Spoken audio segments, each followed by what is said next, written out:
I never thought I'd be homeless on my 25th birthday. The day started like any other significant date in my life, with high expectations and the inevitable disappointment that followed. But this time, my parents outdid themselves. The morning, sun filtered through my childhood bedroom curtains, the same faded blue ones that had hung there since I was 12. I stretched, momentarily forgetting what day it was, then smiled when I remembered. 25, a quarter of a century. Maybe this year would be different. I checked my phone.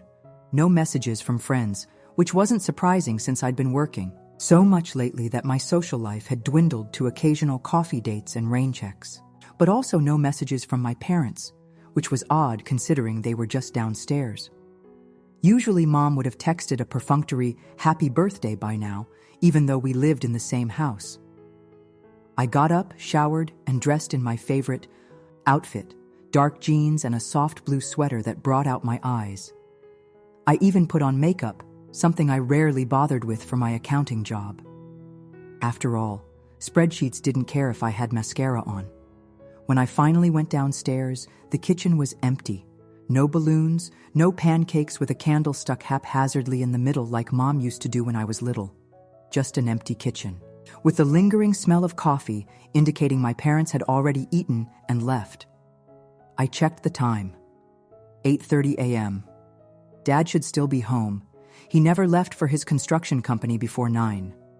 Mom, who worked part-time at the local library, didn't have shifts on Saturdays. Their cars were both in the driveway. "Mom? Dad?" I called out, my voice echoing through our modest suburban home. No answer. I made myself a piece of toast, not feeling particularly hungry anymore, and scrolled through social media while I ate.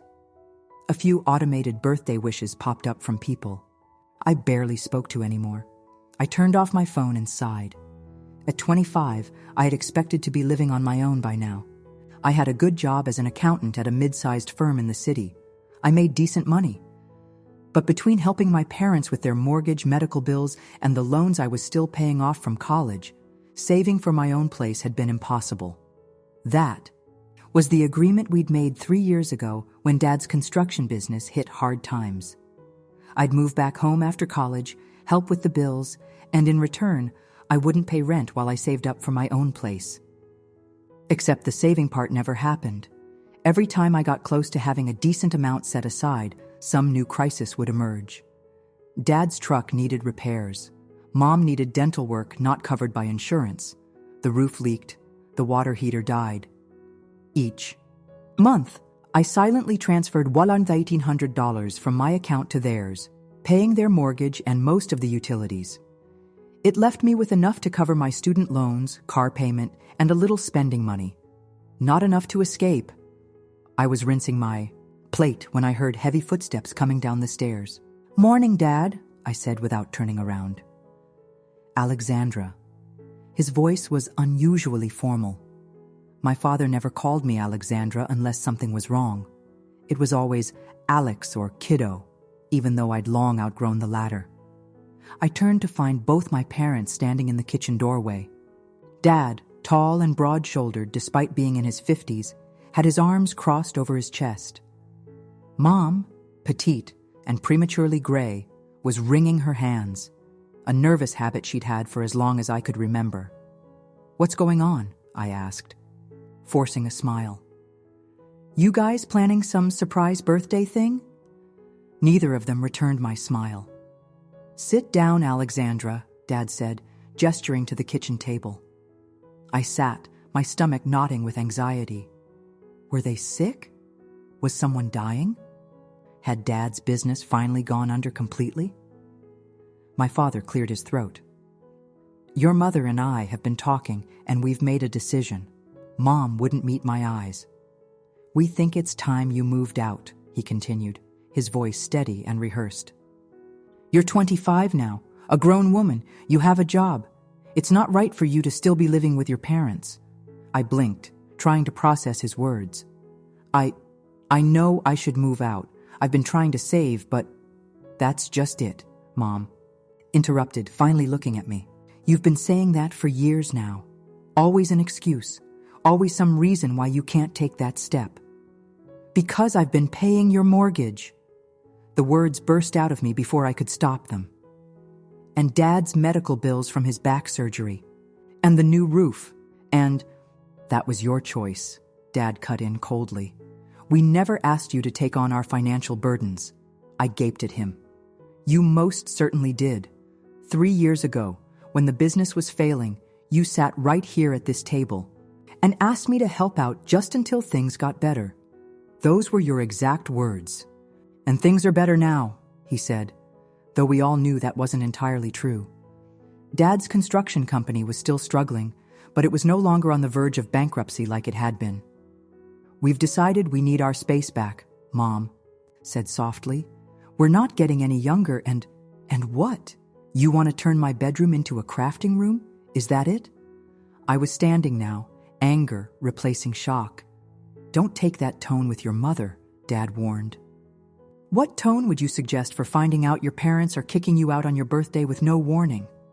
Mom at least had the decency to look ashamed. Dad just looked annoyed. We've given you warning, he said. We're telling you now. Today?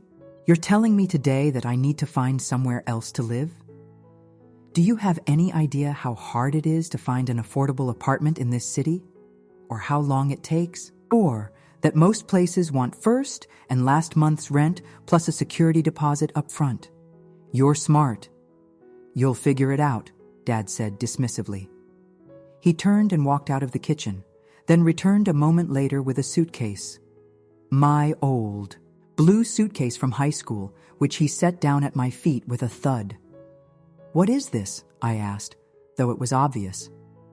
We think it would be best if you left today, Mom said quietly. The room seemed to tilt.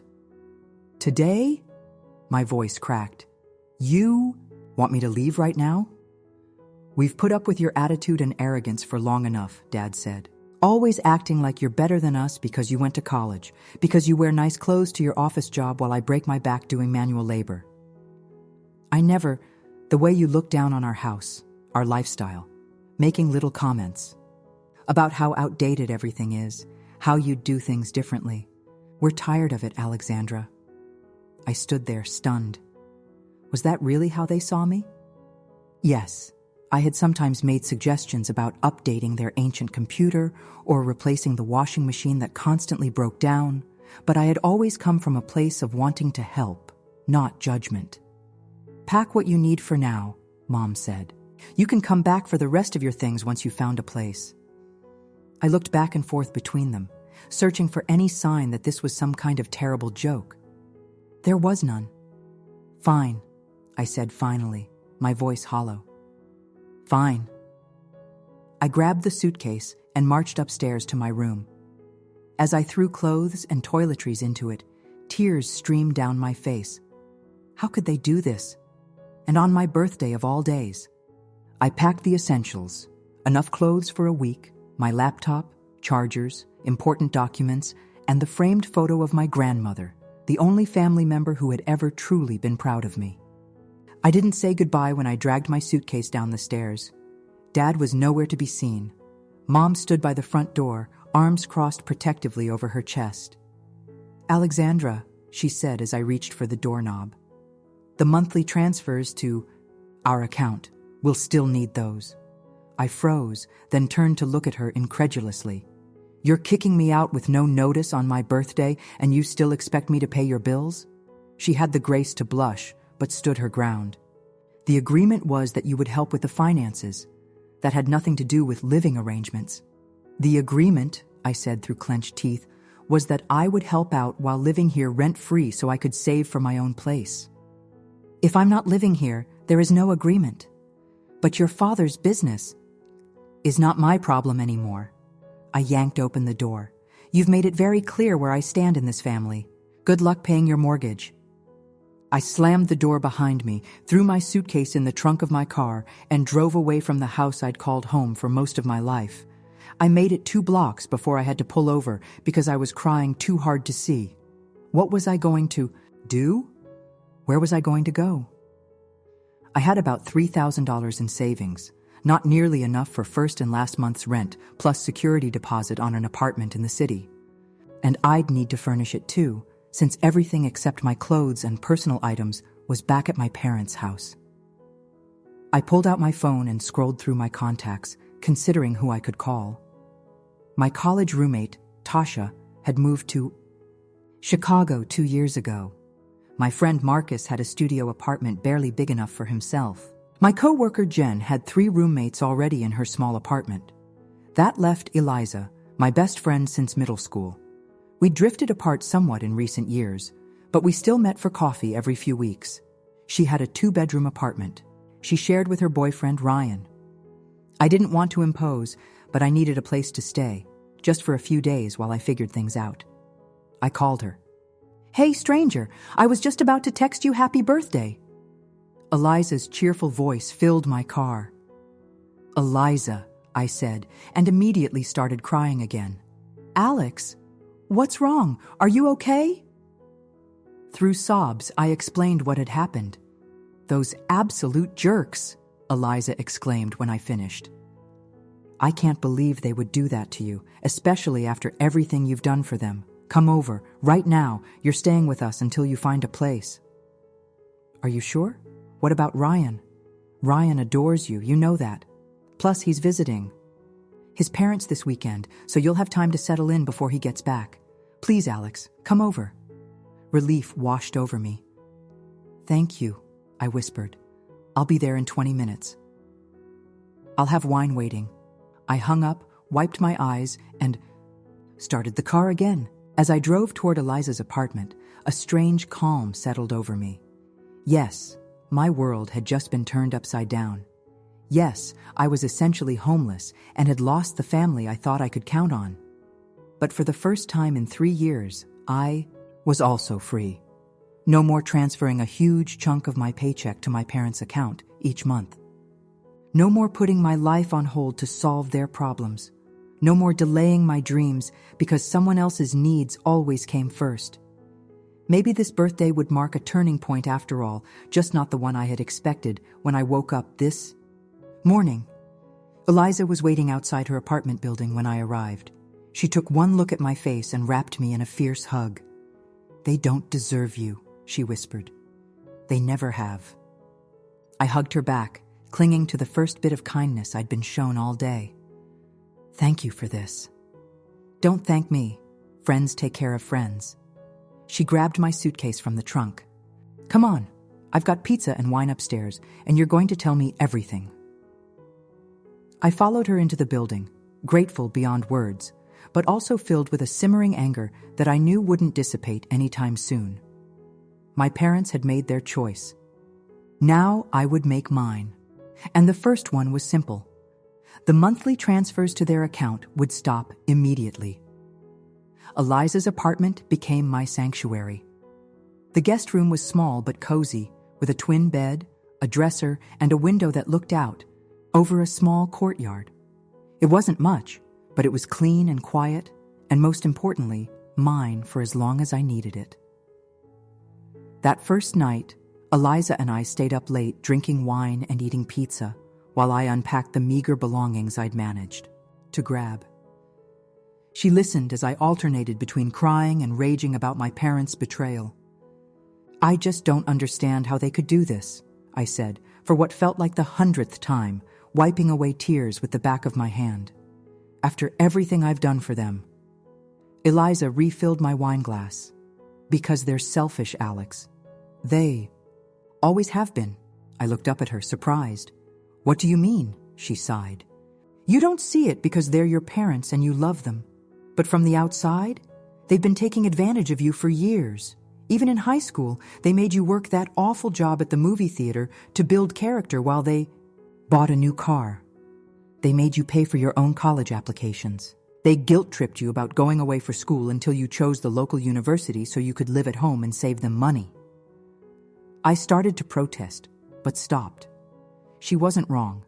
My parents had always been frugal to a fault when it came to spending money on me, while somehow finding funds for their own wants and needs. "Remember when your laptop died during finals your junior year?" Eliza continued. "And they refused to help you buy a new one even though you needed it for school? You had to work double shifts for weeks." "They said they couldn't afford it," I mumbled.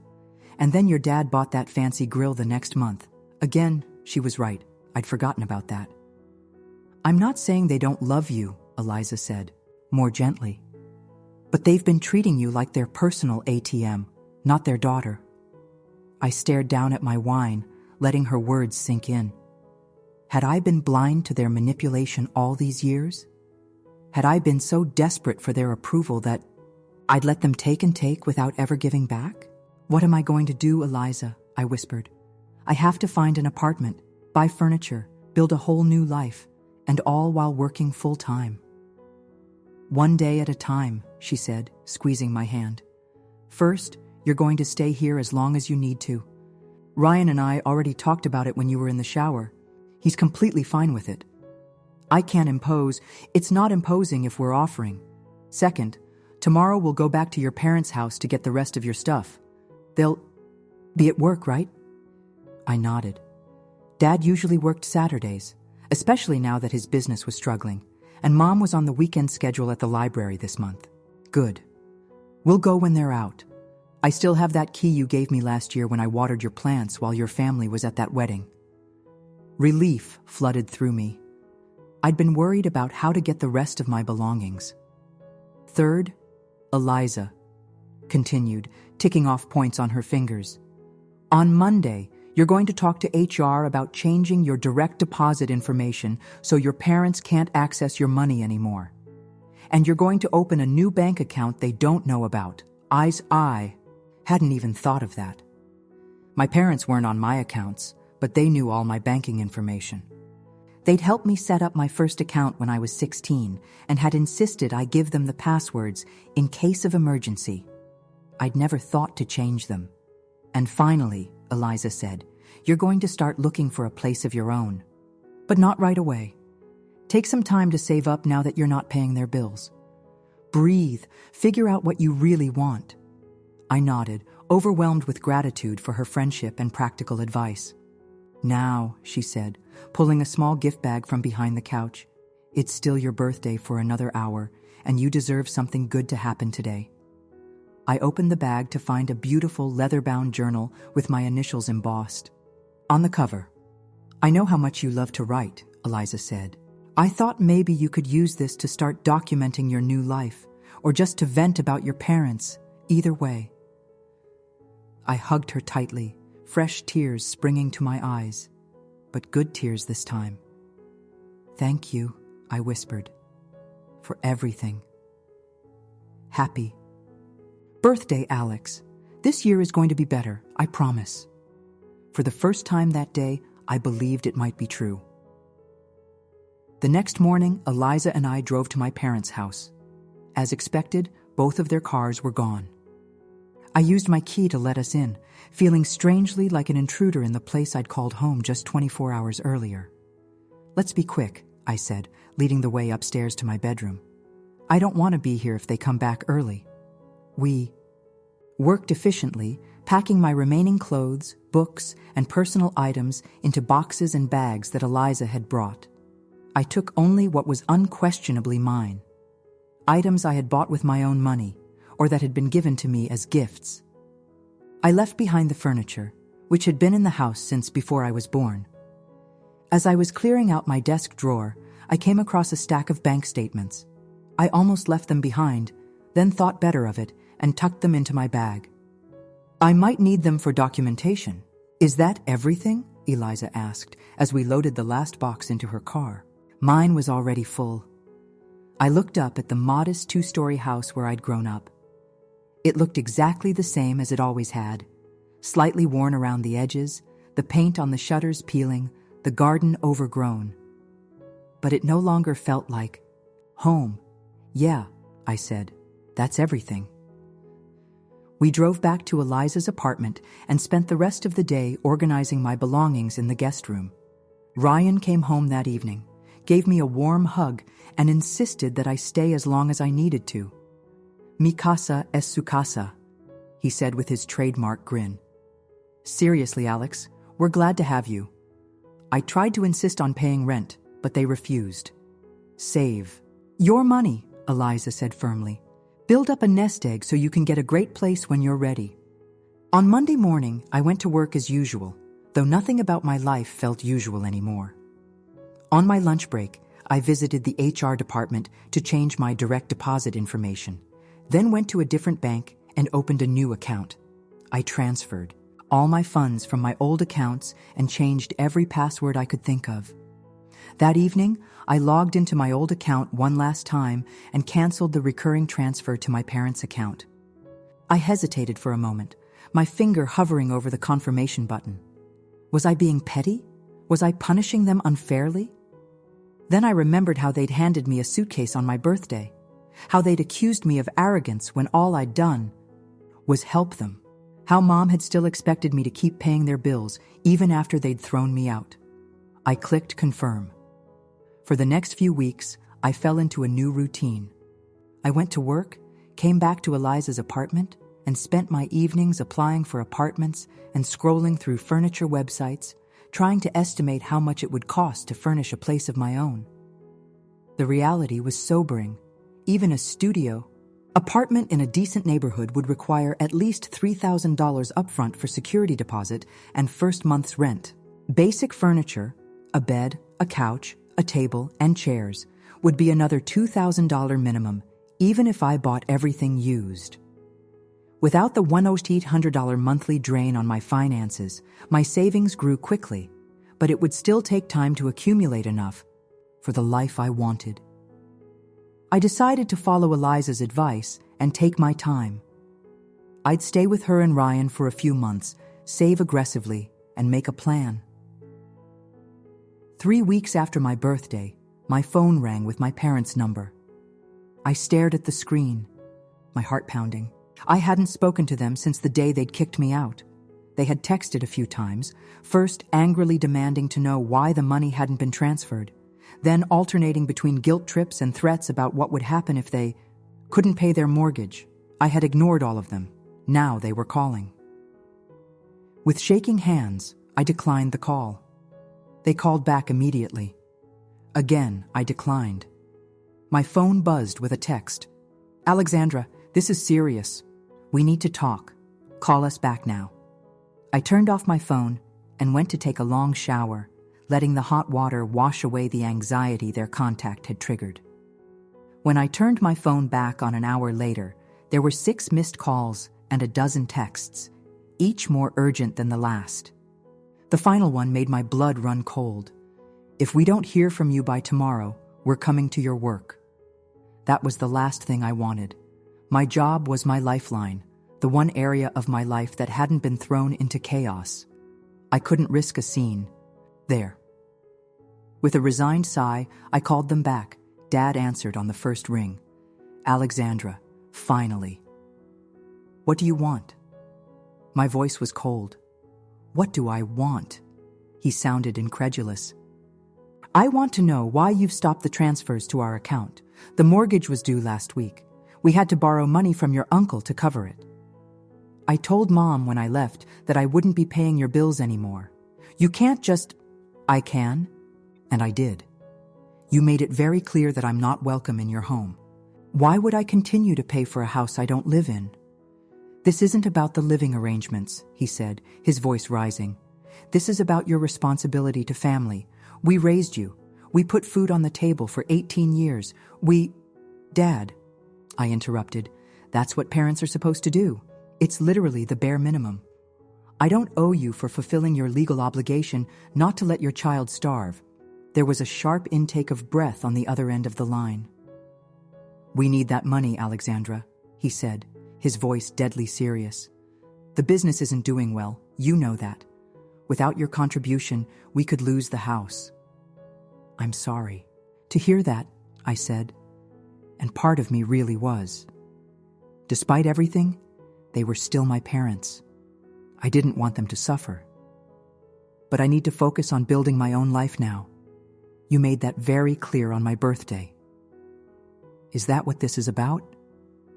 You're punishing us because we asked you to grow up and move out? You didn't ask me to move out.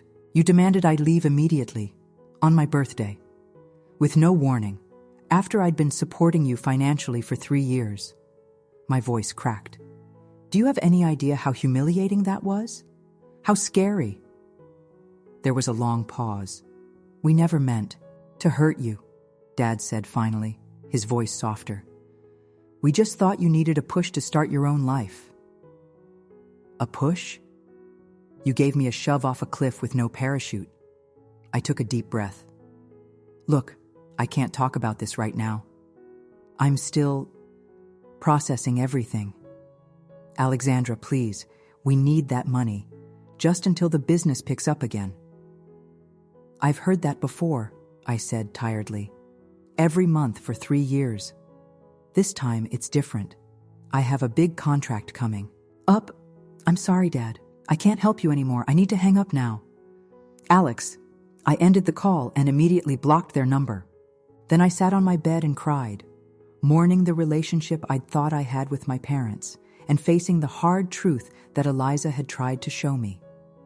They had been using me, and now that I was no longer useful to them, they saw no value in me, beyond my financial contribution. The next day at work, I asked our security guard to alert me if my parents showed up. They never did, which was both a relief and somehow another betrayal. Their urgent texts had been a bluff, another manipulation. Tactic weeks turned into months. Spring became summer. I threw myself into work, earning a small promotion and raise in the process. I saved aggressively, cooking at home instead of eating out, canceling subscriptions I didn't need, buying clothes from thrift stores instead of new. By August, 4 months after my birthday disaster, I had saved enough for a security deposit, first month's rent, and basic furnishings.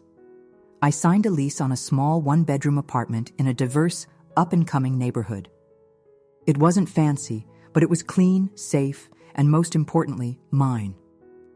Eliza and Ryan helped me move in and threw me a housewarming party with our small circle of friends. As I looked around at my new home, sparse but filled with intentionally chosen items, I felt a surge of pride. I had done this on my own. Despite my parents' attempt to destabilize my life, I had landed on my feet. That night, after everyone had left, I sat on my new, second-hand couch and wrote in the journal Eliza had given me. I poured out all my feelings, the lingering hurt, the anger that still flared occasionally, but also the growing sense of empowerment and independence. I was building a life that was truly mine, making decisions based on what I wanted rather than what others expected of me. For the first time in my adult life, I was putting myself first. And it felt right. The calls and texts from my parents had continued sporadically, coming from different numbers after I blocked their original ones. I deleted them without reading or listening. Whatever financial crisis they were experiencing, it was no longer my problem to solve. 2 more months passed. I settled into my new home and life. I joined a local book club and made new friends. I started dating again, cautiously. I got a small promotion at work. Then, 6 months to the day after my birthday, a letter arrived in my mailbox. I recognized my mother's handwriting immediately and almost threw it away unopened. But something made me hesitate. Maybe it was curiosity. Maybe it was the lingering hope that they had reflected on their actions and wanted to make amends. I opened the envelope and unfolded the single sheet of paper inside. The letter was short, just half a page of my mother's neat, precise handwriting. I braced myself for more guilt trips, more demands, more manipulation. Instead, what I read left me speechless. "Dear Alexandra," it began. "We owe you an apology."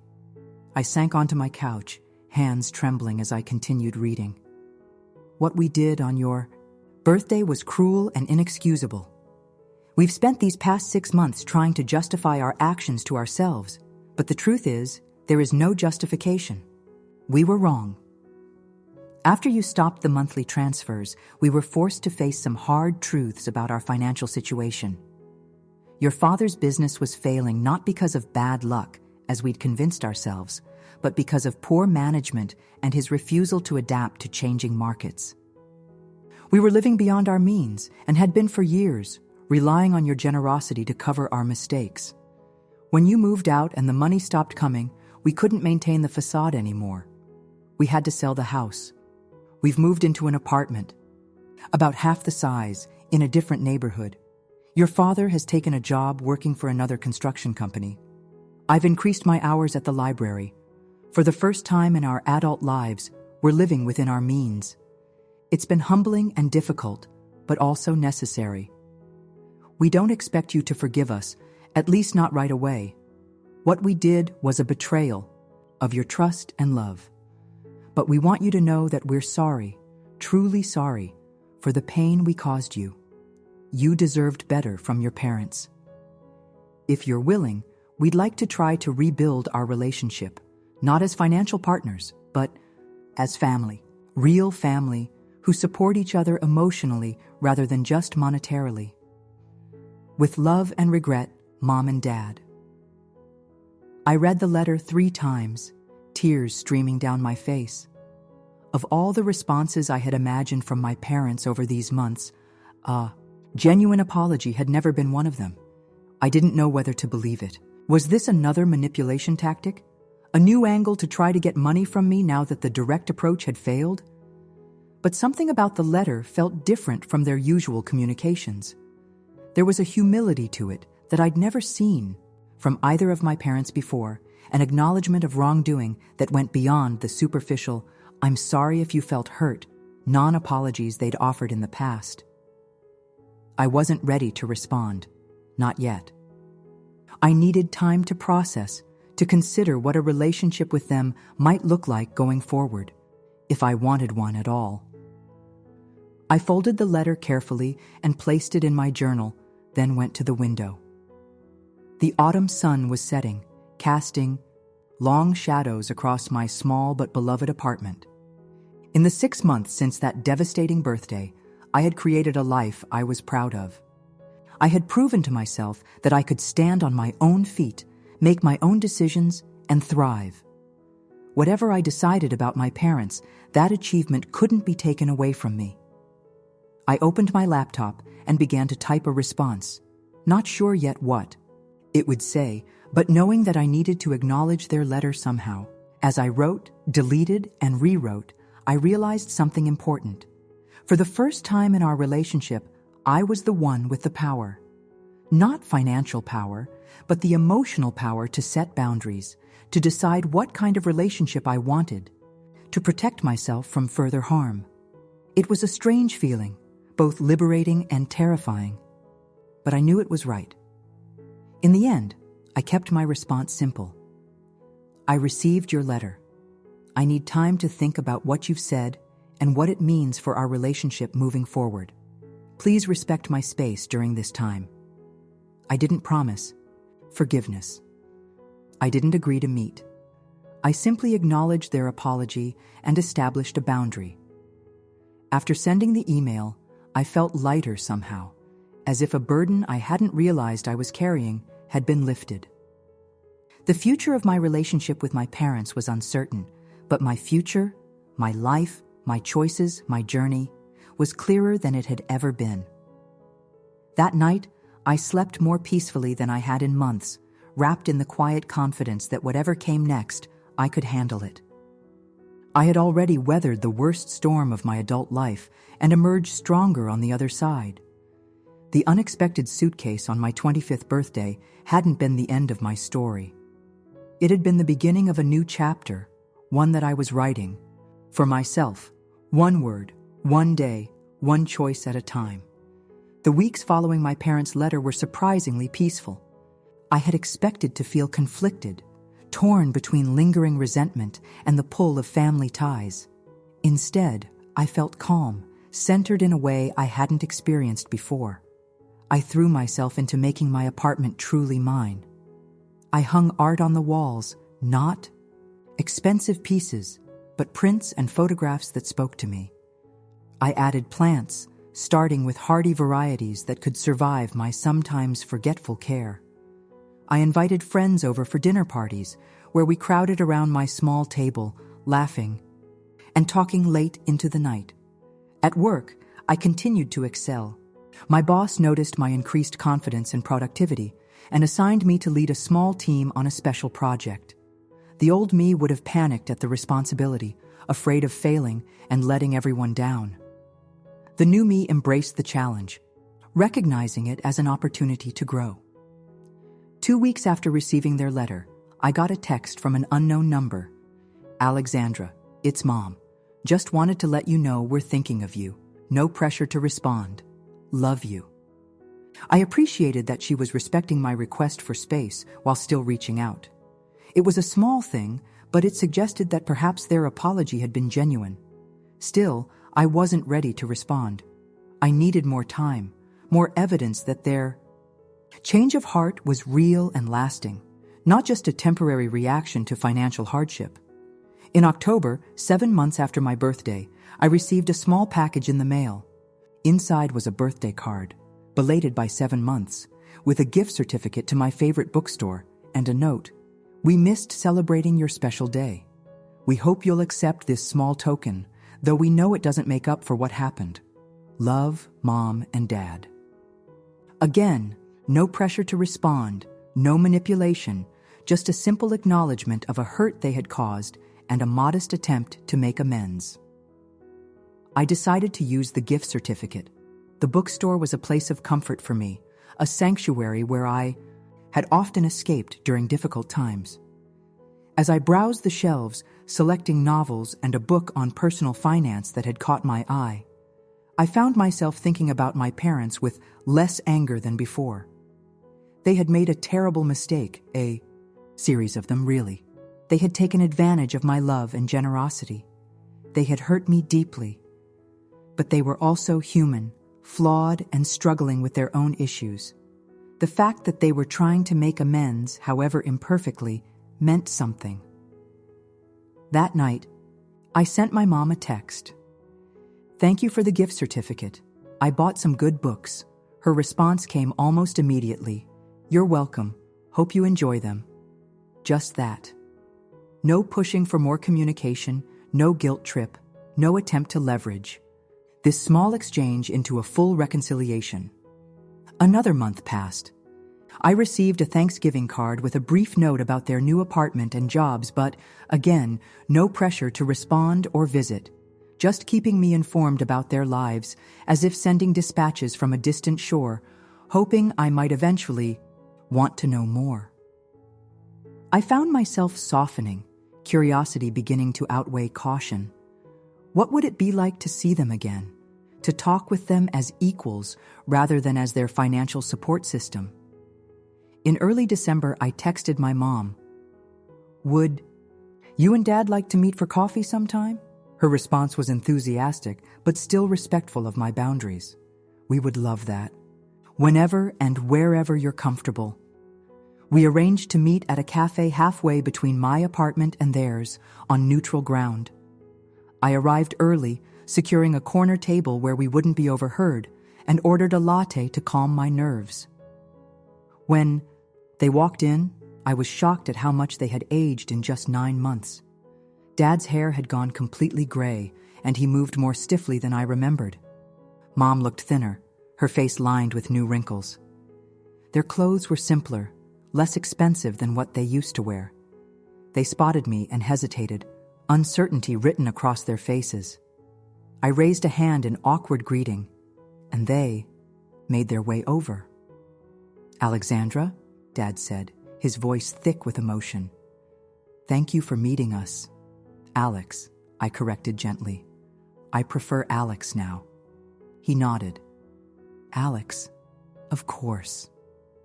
An uncomfortable silence fell as they sat down across from me. None of us seemed to know how to begin. "How are you?" Mom finally asked. "You look well." "I am well," I said, and realized it was true. Despite the emotional turmoil of the past year, I was thriving in ways I hadn't before. "Work is good. I like my apartment. I've made some new friends." "That's wonderful," she said, and I could see genuine happiness in her eyes. "How about you?" I asked. "Your letter mentioned you sold the house?" They exchanged a glance. "Yes," Dad said. "It was time. Too big for just the two of us, and with the business failing." He trailed off, looking down at his hands. "The apartment is smaller, but it's easier to manage. Mom added. "And it's closer to the library, so I can walk to work now." "And your new job?" I asked Dad. His jaw tightened briefly. Pride had always been his weakness, but then he sighed. "It's an adjustment, working for someone else after having my own business for so long. But the steady paycheck is, well, it's a relief, to be honest." I nodded, not trusting myself to speak.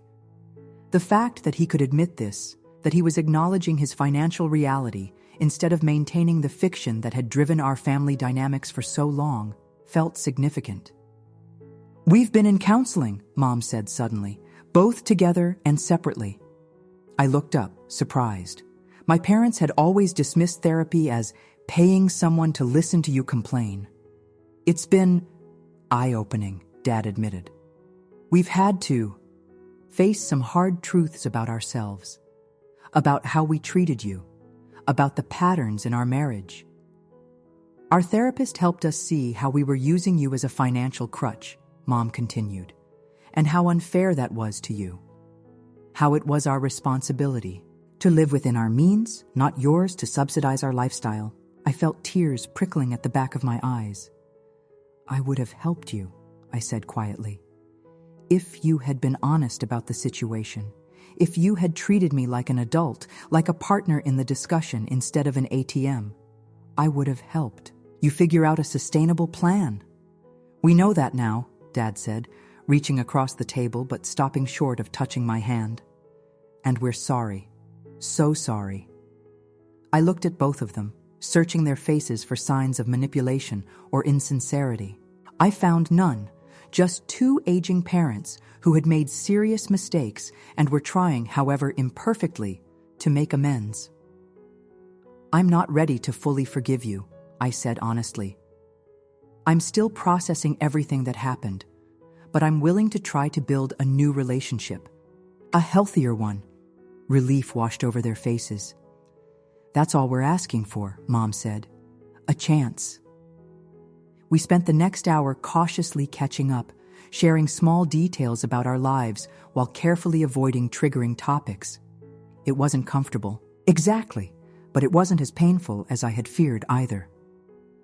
As we prepared to leave, Dad hesitated, then said, "We'd like to invite you to dinner sometime, at our apartment, when you're ready." I considered the invitation. "Maybe after the holidays," I said. "Let's take this slowly."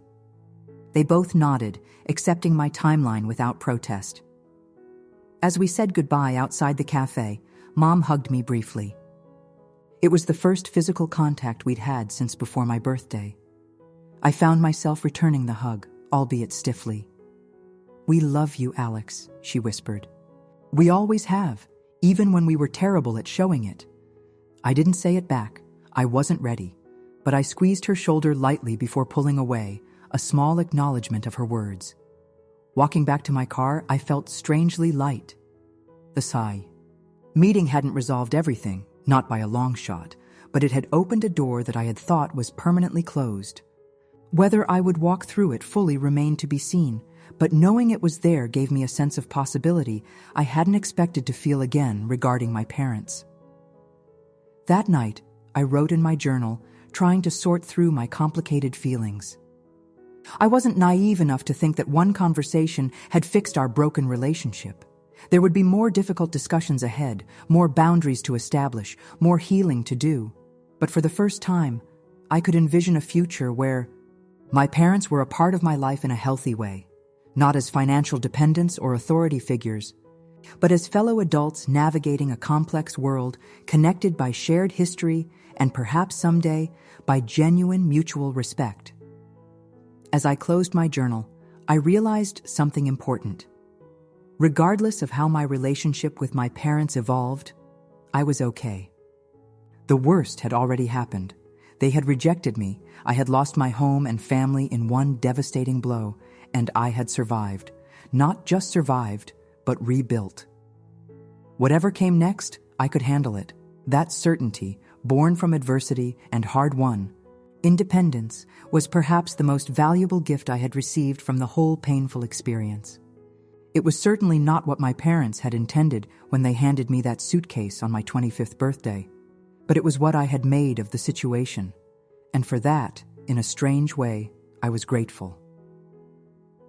December arrived with its usual flurry of holiday preparations and end-of-year deadlines at work.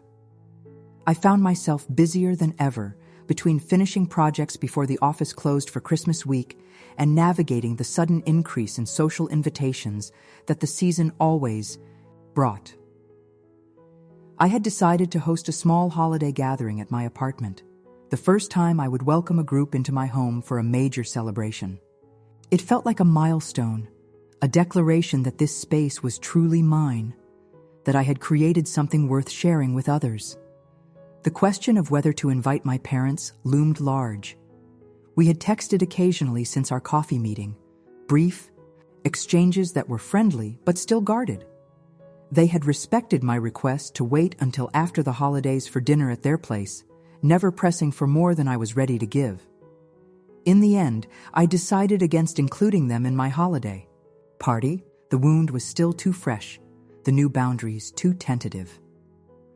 I wasn't ready to see them interact with my friends, to field questions about our relationship, to manage both my own emotions and everyone else's comfort in a social setting. Instead, I sent them a holiday card with a brief note. Wishing you peace this season. Perhaps we can celebrate together next year. Alex. It was both a boundary and an olive branch, acknowledging that while I wasn't ready for full reconciliation yet, I could envision a future where it might be possible. Their response was a beautiful card with a handwritten note thanking me for my wishes and expressing hope for the coming year, along with a small gift, a delicate silver necklace with a pendant shaped like an open book. It was tasteful and thoughtful, clearly chosen with care rather than grabbed hastily from a department store display. The card simply said, "No obligation to wear it. Just a token of our love and pride in who you've become." I found myself touching the necklace throughout the day, running my fingers over its smooth surface, considering what it meant. Eventually, I put it on. It felt right somehow, a physical reminder that while the past couldn't be erased, something new could still be built from its ashes.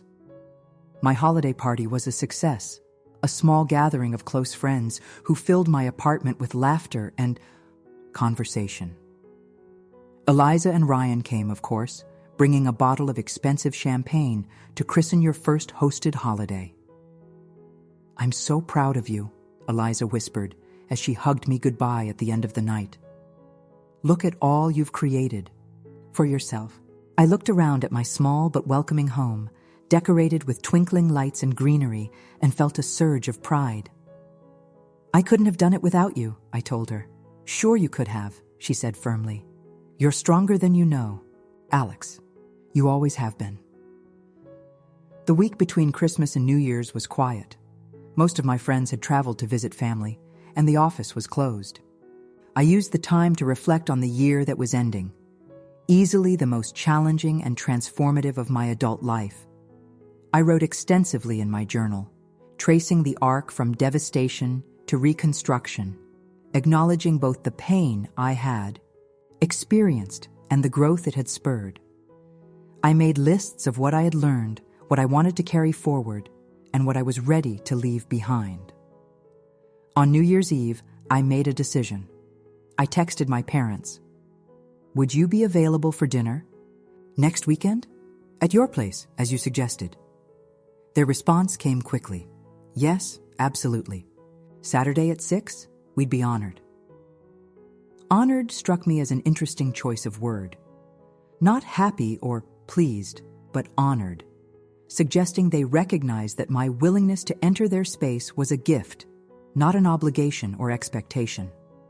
The week passed quickly, and suddenly it was Saturday evening, and I was standing outside their apartment building, a bottle of wine in hand, heart pounding with anxiety and uncertainty. Their new place was in a modest complex on the outskirts of the city, not run down, but definitely simpler than the home where I'd grown up. I took the elevator to the third floor and found apartment 3C at the end of a carpeted hallway. I hesitated, then knocked. The door opened immediately, as if they had been waiting just inside. Mom stood there, wearing a nicer outfit than she'd had on at the coffee shop, but still simpler than her old wardrobe. "Alex," she said warmly, "come in, please." The apartment was small but neat and surprisingly cozy. They had kept some furniture from the house, the dining table where we'd shared thousands of meals, the bookshelf that had held our family photos, but everything else looked new, or at least different. Dad emerged from what I assumed was the kitchen, wiping his hands on a dish towel. "Right on time," he said with a smile that couldn't quite hide his nervousness. "Dinner's almost ready." "I brought wine," I said, handing the bottle to Mom. "I wasn't sure what we were having, so I chose a red that goes with most things." "It's perfect," she said. "We're having lasagna, your grandmother's recipe." I remembered, "It was always your favorite." The thoughtfulness of the gesture touched me. They were trying so hard in ways both small and significant. "Can I help with anything?" I asked. No, you're our guest," Dad said, then caught himself. "Unless you want to help, of course. We're not trying to treat you like a child." I smiled at his self-correction. "I'm happy to set the table, if that would be helpful." For the next few minutes, we moved around each other in the small space, falling into a rhythm that felt both familiar and new. Mom poured the wine, Dad finished the salad, and I arranged plates and silverware on the table. Once we were seated with food served, an awkward silence fell.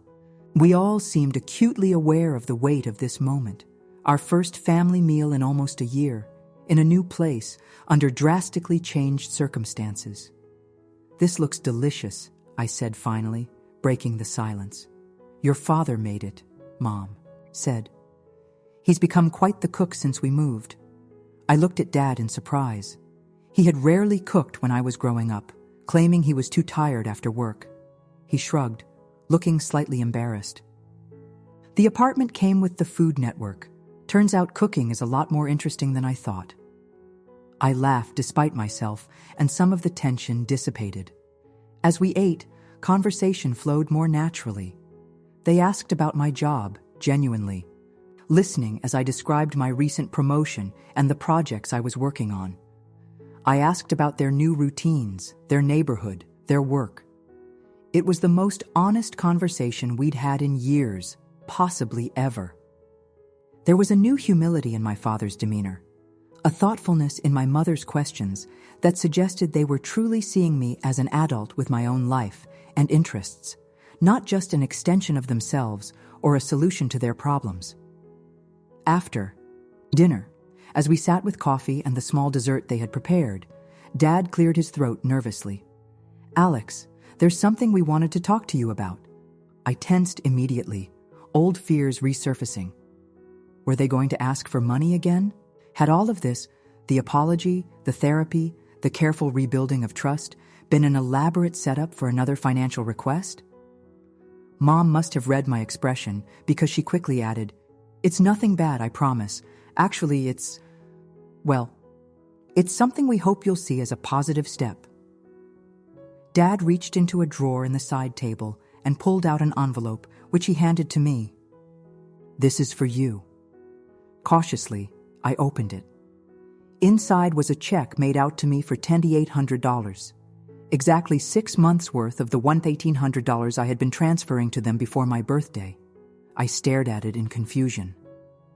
"I don't understand." "It's a repayment," Dad said quietly. "We can't give back everything you gave us over the years, not yet anyway. But this is a start." "We've been saving since we got our new jobs," Mom explained, "setting aside what we could each month. It's not much compared to how much you helped us, but we want you to know we're serious about making amends," Dad continued, "not just with words, but with actions. You supported us when we needed it, even though we were wrong to expect it. Now we want to support your fresh start, in whatever small way we can." I looked back and forth between them, speechless. Of all the scenarios I had imagined for this dinner, this had never crossed my mind. "I can't accept this," I said finally, trying to hand back the check. Please, Mom said, her eyes earnest. It would mean a lot to us. We know it doesn't erase what happened, but it's important to us to try to make it right. You need this money more than I do, I protested. You're starting over too. Dad shook his head. We're managing, Alex. Not luxuriously, but we're covering our needs. This money was always yours. We just took a long time to realize it.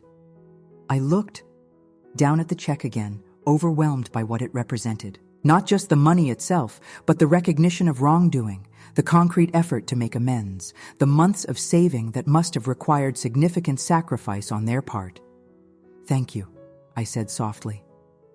This means a lot. We didn't speak. Much after that, all of us emotional in our own ways. As I prepared to leave, Mom hugged me, and this time I returned the embrace without reservation. We're so proud of the woman you've become, she whispered. Strong, independent, compassionate, everything. We should have helped you to be, but often got in the way of instead. Dad hugged me next, his embrace awkward but sincere. We love you, kiddo. Alex, he corrected himself with a small smile. Even when we were at our worst, that never changed. This time, I found I could say it back. I love you too. As I drove home, the check safely tucked in my purse, I felt as though a chapter was closing. Not the book of my relationship with my parents, but the painful chapter that had begun on my 25th birthday. What came next would be something new, a relationship, based on mutual respect rather than obligation, on honesty rather than manipulation, on love expressed through actions rather than merely claimed as justification for poor behavior. I wasn't naive enough to think it would be easy. Old patterns had a way of reasserting themselves, and trust, once broken, took time to fully rebuild. There would be missteps and difficult conversations ahead. But for the first time, I believed we all wanted the same thing, a healthy connection that enriched our lives rather than depleted them. Back in my apartment, I prepared for bed with a sense of peace I hadn't felt in a long time. Before turning out the light, I wrote one final entry in the journal Eliza had given me on that first difficult night nearly a year ago. Today marks the end of the hardest year of my life so far, but also the beginning of something better. I've learned that family isn't about financial support or living under the same roof. It's about respect, honesty, and genuine care for each other's well-being. Sometimes it takes losing what you thought was family to find out what family really means. I don't know exactly what the future holds for my relationship with my parents. We're all still healing, still learning how to relate to each other in healthier ways. But I do know this: whatever happens, I'll be okay. The suitcase they handed me on my birthday last year wasn't the end of my story. It was the beginning of my independence, my self-discovery, my growth into the person I was meant to be. For that unexpected gift, I am strangely, paradoxically, grateful. I closed the journal and placed it on my nightstand, next to the silver book pendant my parents had given me for Christmas. Two tangible reminders of where I'd been and where I might be going. Connected but distinct, like the past and future versions of myself. As I drifted off to sleep, I felt ready for whatever the new year might bring, the challenges and opportunities, the continued healing, the ongoing journey of becoming more fully myself.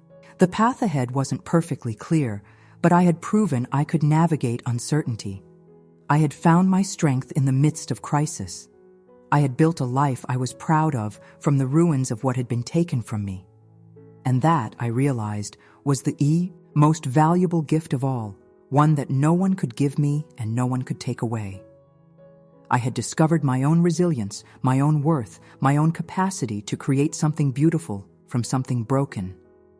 That knowledge would sustain me through whatever came next, a foundation more solid than any I had known before.